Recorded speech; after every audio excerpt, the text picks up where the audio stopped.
everyone, my name is Namai Melati with student ID 23412036 from class AKT 23A. In this session, I will be presenting a learning material that is both interesting and important for you to understand together. Here is the explanation. Sistem pengendalian manajemen merupakan proses yang digunakan oleh manajemen untuk memastikan bahwa sumber daya organisasi digunakan secara efektif dan efisien dalam mencapai tujuan yang telah ditetapkan.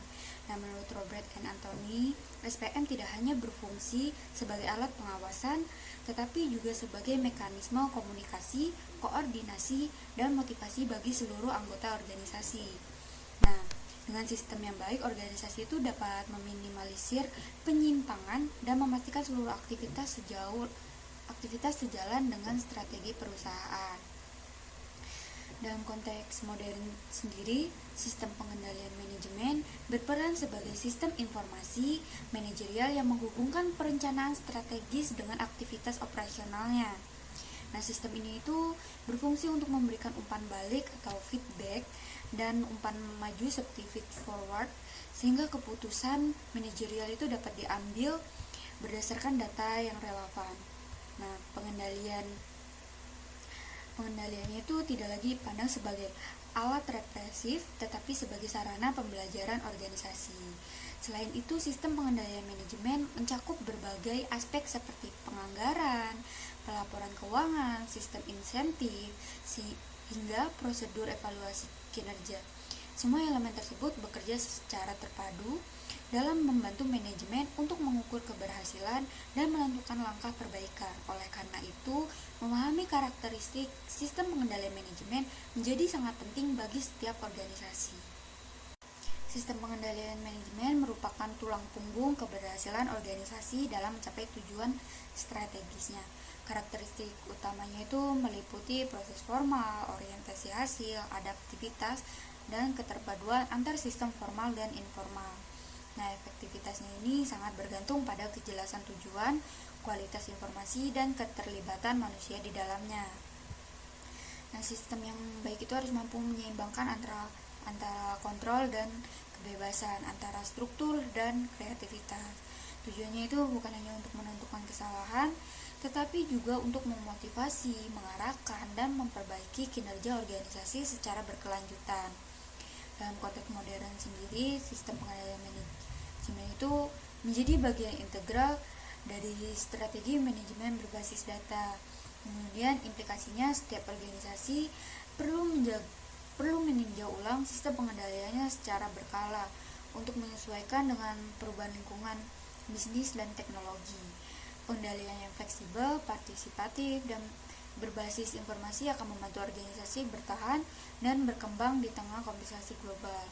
Jadi dengan demikian itu memahami karakteristik sistem pengendalian manajemen bukan hanya penting bagi manajer, tetapi juga bagi setiap individu yang berperan dalam keberlangsungan organisasinya. Nah, sistem pengendalian manajemen terdiri dari beberapa unsur utama yang saling berhubungan, yaitu perencanaan, pelaksanaan, pengukuran, dan evaluasi. Nah, perencanaan menjadi tahap awal dalam menentukan arah organisasi, sedangkan pelaksanaan melibatkan penerapan kebijakan dan prosedur. Pengukuran sendiri digunakan untuk menilai sejauh mana sih hasil aktual sesuai dengan rencana, dan evaluasi dilakukan untuk memperbaiki kesalahan yang terjadi. Selain keempat komponen tersebut, terdapat unsur manusia, struktur organisasi, dan sistem informasi. Nah, unsur manusia berperan penting karena efektivitas sistem sangat bergantung pada sikap, komitmen, dan kompetensi individu.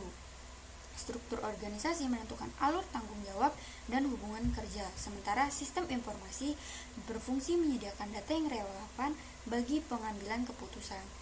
Nah, interaksi antar unsur tersebut menciptakan sebuah mekanisme yang kompleks namun terkoordinasi.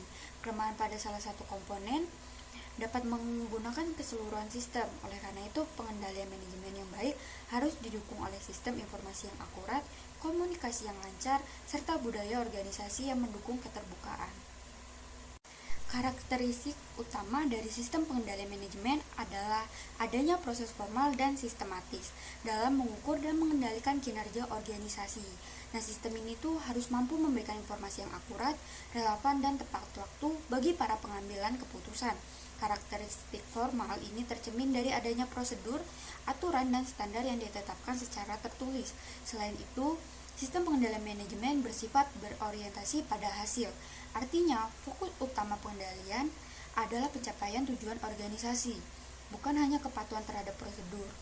Dalam banyak kasus, sistem pengendalian yang terlalu birokratis justru menghambat fleksibilitas dan kreativitas manajer. Nah, karakteristik lainnya adalah adanya hubungan antara tanggung jawab dan wewenang. Setiap unit kerja memiliki target tertentu yang disesuaikan dengan kapasitas dan fungsinya dalam organisasi. Nah, dengan demikian pengendalian dapat dilakukan secara desentralisasi tanpa kehilangan koordinasi dengan tujuan keseluruhan perusahaan. Nah, yang terakhir ada sistem ini memiliki sifat adaptif dan dinamis. Artinya sistem pengendalian harus mampu menyesuaikan diri dengan perubahan lingkungan bisnis, teknologi, dan strategi perusahaan agar tetap relevan dan efektif. Efektivitas suatu sistem pengendalian manajemen ditentukan oleh sejauh mana sistem tersebut mampu mempengaruhi perilaku anggota organisasi menuju pencapaian tujuan bersama. Nah, sistem yang efektif harus jelas, konsisten, dan mudah dipahami oleh seluruh karyawan. Nah, kompleksitas yang berlebihan seringkali menyebabkan kebingungan dan menurunkan kepatuhan. Selain itu, efektivitas pengendalian juga tergantung pada tingkat partisipasi karyawan dalam proses perencanaan dan evaluasi. Nah, karyawan yang dilibatkan dalam proses pengendalian cenderung lebih berkomitmen terhadap hasil kerja mereka. Hasil ini sesuai dengan teori partisipatif dalam manajemen yang menekankan kepentingan rasa memiliki terhadap tujuan organisasi. Faktor lain yang menentukan efektivitas adalah kecepatan umpan balik.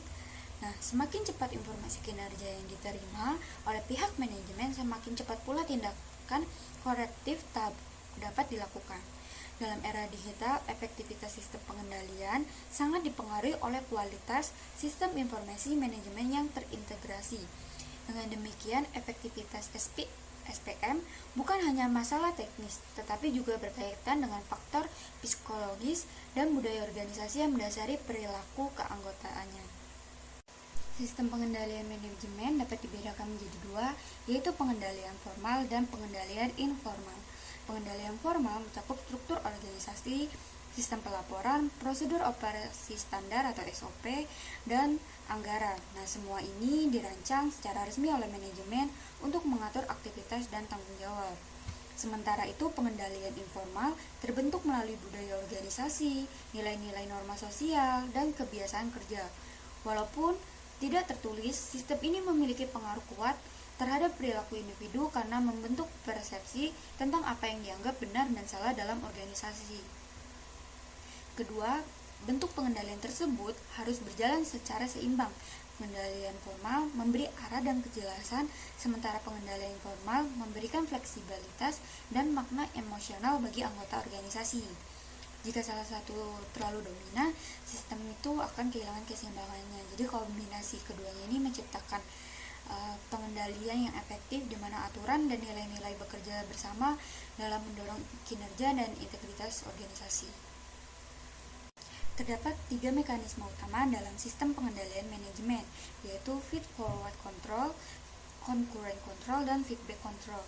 Nah, feed-forward control ini berfokus pada pencegahan kesalahan sebelum terjadi dengan cara mengantisipasi faktor-faktor yang dapat mengganggu pelaksanaan rencana. Contohnya itu adalah analisis risiko sebelum proyek dimulai. Nah, kemudian concurrent control dilakukan selama kegiatan berlangsung. Mekanisme ini melibatkan pemantauan langsung terhadap aktivitas agar penyimpangan dapat segera dikoreksi. Misalnya itu pengawasan proses produksi untuk memastikan kualitas produk itu sesuai standar. Sementara itu feedback control terjadi setelah kegiatan selesai. Informasi hasil digunakan untuk menilai kinerja dan melakukan perbaikan di masa mendatang. Meskipun bersifat reaktif, feedback itu penting untuk pembelajaran organisasi dan pengembangan strategi ke depan. Kemudian ketiga mekanisme ini tuh harus berjalan terpadu agar sistem pengendalian dapat berfungsi secara menyeluruh dan pencegahan hingga evaluasi hasil. Nah, informasi ini merupakan darah dari sistem pengendalian manajemen. Tanpa informasi yang tepat, pengendalian tidak dapat dilakukan secara efektif. Nah, informasi itu digunakan untuk menetapkan standar, memantau hasil, dan membuat keputusan korektif. Oleh karena itu, sistem informasi manajemen harus mampu menyediakan data yang akurat, relevan, dan terkini.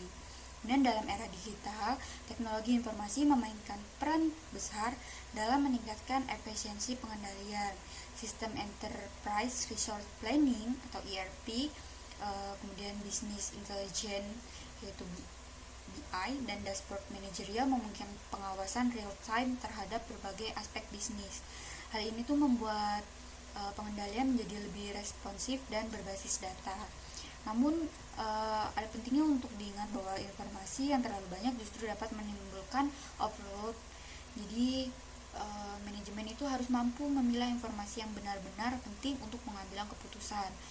Kualitas informasi yang lebih penting daripada kuantitasnya. Lalu dengan pengelolaan informasi yang baik, sistem pengendalian manajemen dapat berfungsi sebagai alat strategis untuk menciptakan keunggulan kompetitif organisasi. Faktor manusia merupakan elemen paling penting dalam sistem pengendalian manajemen.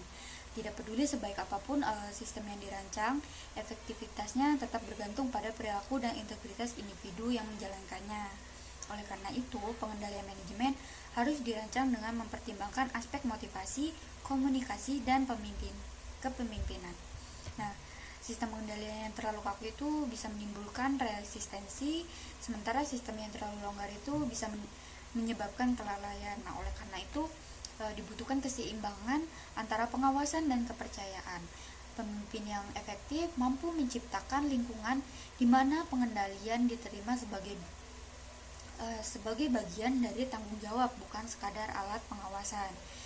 Kemudian pelatihan, insentif, dan penghargaan juga merupakan bagian dari pengendalian perilaku. Karyawan yang merasa dihargai akan lebih patuh terhadap sistem dan termotivasi untuk mencapai hasil yang terbaik.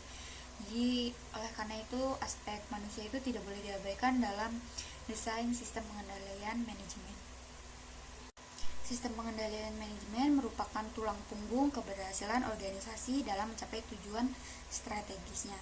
Karakteristik utamanya itu meliputi proses formal, orientasi hasil, adaptivitas, dan keterpaduan antar sistem formal dan informal.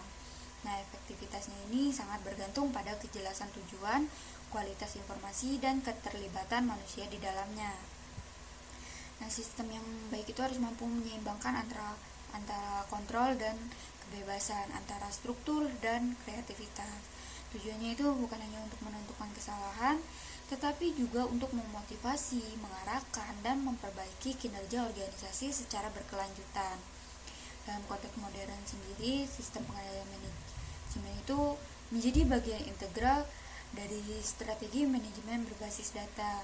Kemudian implikasinya setiap organisasi perlu meninjau ulang sistem pengendaliannya secara berkala untuk menyesuaikan dengan perubahan lingkungan bisnis dan teknologi. Pengendalian yang fleksibel, partisipatif, dan berbasis informasi akan membantu organisasi bertahan dan berkembang di tengah kompetisi global.